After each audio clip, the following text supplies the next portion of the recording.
নমস্কার বন্ধুরা, cook like মাম্মিতে তোমাদের সবাইকে স্বাগত। আজ আমি তোমাদের সাথে একটা ট্র্যাডিশনাল রেসিপি শেয়ার করব। সেটা হলো শোল মূলো।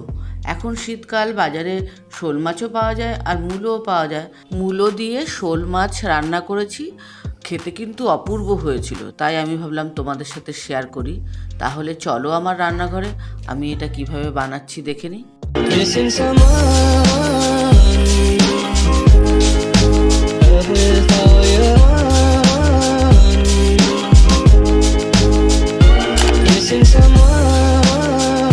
আচ্ছা, এখানে আমি শোল মাছ নিয়েছি। মানে এই মাছটা খুব বড়, একটা মাছে প্রায় 1 কেজির ওপরে ওয়েট আছে, তো সেই জন্য বড় বড় পিস হয়েছে। এই শোল মাছ নিয়েছি আর এই মাথাটাও দেখো কত বড়। এবার এই মাছটাকে আমি ভালো করে ধুয়েছি। এটা কিন্তু খুব ভালো করে ধুতে হবে, এর মধ্যে একটু লোদ লোদ মতো থাকে। সেটা নুন দিয়ে ভালো করে সেইগুলোকে তুলে তারপরে আমি উষ্ণ গরম জল দিয়ে পরিষ্কার করে ধুয়েছি। এবার আমি এর মধ্যে পরিমাণ মতো নুন দেবো। নুনটা কিন্তু ঠিক করে দিতে হবে, মাছের মধ্যে নুন না ঢুকলে মাছটা কিন্তু খেতে একদমই টেস্ট হয় না। আর একটু হলুদ দিচ্ছি। এবার আমি এটাকে ভালো করে মেখে নেব। মাছটা মাখা হয়ে গেছে। আমি একটা কড়াই বসিয়ে দিয়েছি, আর কড়াইটা কিন্তু খুব গরম করে নিতে হবে, নইলে কিন্তু মাছগুলো লেগে যাবে। এই গরম হয়ে গেছে খুব। এরপর আমি সর্ষের তেল দিচ্ছি। এই শোল মাছ কিন্তু অবশ্যই সর্ষের তেলে রান্না করবে। দেখো তেলটা গরম হয়ে গেছে আর ধোঁয়া উঠছে, তার মানে বোঝাই যাচ্ছে তেলটা খুব গরম হয়ে গেছে। এবার আমি মাছগুলো দিয়ে দিচ্ছি।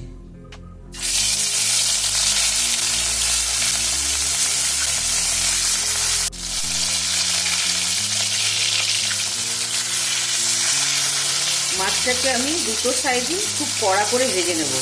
এই মাছটা কিন্তু একটু কড়া করে ভাজতে হবে।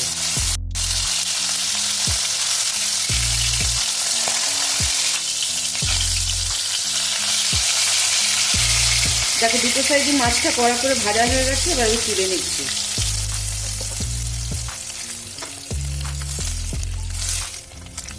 মাছের মাথাটা আমি ভালো করে ভেজে নিচ্ছি। এই যে দেখো মাছগুলো সব ভাজা হয়ে গেছে। এবার আমি মাছ ভাজা তেলের মধ্যে একটু জিরে ফোড়ন দিচ্ছি, একটা লঙ্কা দিচ্ছি জিরে। এবার আমি একটা পেঁয়াজ কেটে রেখেছিলাম সেটা দিয়ে দিচ্ছি।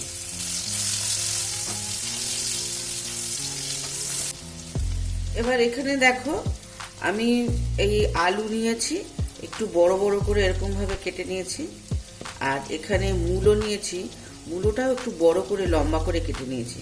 আলুটা যেরকম লম্বা নিয়েছি, মূলোটাও সেরকম লম্বা লম্বা একটু বড় নিয়েছি। আসলে মূলোটা যদি শোল মূলো এটা, আর মূলোটা যদি গলে যায় তাহলে কিন্তু খেতে ভালো লাগবে না, ওই জন্য বড় বড় করে নিয়েছি। আর এটা আমি একটু গরম জলে একদম হালকা করে ভাপ দিয়েছি, কেননা পুরো সেদ্ধ হয়নি। যে দেখতে পাচ্ছ এই আলুটা কিন্তু পুরো সেদ্ধ হয়নি। এবার এই যে পেঁয়াজটা মোটামুটি ভাজা হয়ে গেছে, এবার আমি মূলোটা আর আলুটা একসাথে দিয়ে দিচ্ছি।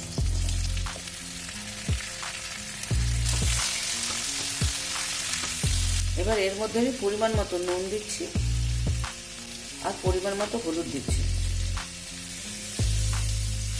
এবার এটাকে আমি কিছু সময় ফ্রাই করে নেব, যতক্ষণ না পর্যন্ত মূলোটা আর আলুটা সেদ্ধ হচ্ছে।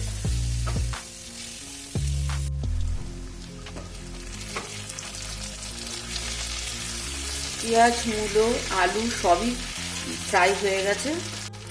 এবার আমি একটা টমেটো ছোট ছোট করে কেটে রেখেছিলাম, সেটাকে দিয়ে দিলাম, একটা বড় সাইজের টমেটো। এবার এর মধ্যে আমি 1 চামচ আদা বাটা দিলাম, আবার একটু নেড়ে চেড়ে দিচ্ছি। এবার এক এক করে আমি কিছু মশলা অ্যাড করছি। এটা হচ্ছে ধনে আর জিরের গুঁড়ো, বড় 1 চামচ দিলাম। আর একটু হলুদ দিচ্ছি, লঙ্কার গুঁড়ো, কাশ্মীরি লঙ্কার গুঁড়ো, আর অল্প নুন দিচ্ছি, কারণ অলরেডি আলুতে নুন দেওয়া আছে। একটু জল দিচ্ছি মশলাটা কষানোর জন্য। এই শোল মূলোটা কিন্তু একটা ট্র্যাডিশনাল রান্না। এই শোল মূলোটা খেতে কিন্তু খুব ভালো লাগে। তোমরা অবশ্যই ট্রাই করো বাড়িতে, আশা করি সবার খুব ভালো লাগবে। এটা ভালো করে কষিয়ে নিতে হবে। তাহলে ঝোলটা কিন্তু টেস্ট হবে বেশি।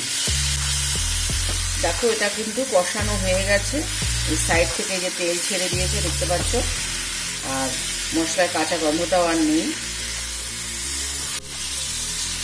এটা কষানো হয়ে গেছে, এবার আমি জল দেব গ্রেভির জন্য।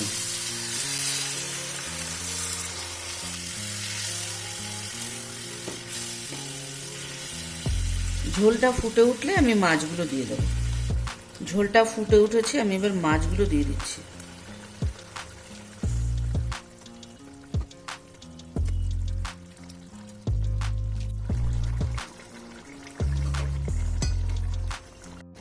এবার এর মধ্যে আমি একটু গরম মশলা দিচ্ছি।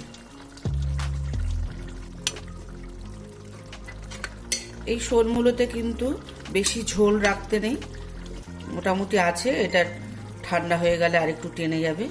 এটা রেডি হয়ে গেছে, এবার আমি নামিয়ে ফেলছি। মূলো দিয়ে শোল মাছ রেডি টু সার্ভ। তোমরাও এইভাবে বাড়িতে বানাবে, আশা করি সবার খুব ভালো লাগবে। আমার এই রেসিপিটা যদি তোমাদের ভালো লেগে থাকে তবে লাইক করো, শেয়ার করো, আর আমার চ্যানেলটা সাবস্ক্রাইব করে আমার পাশে থেকো।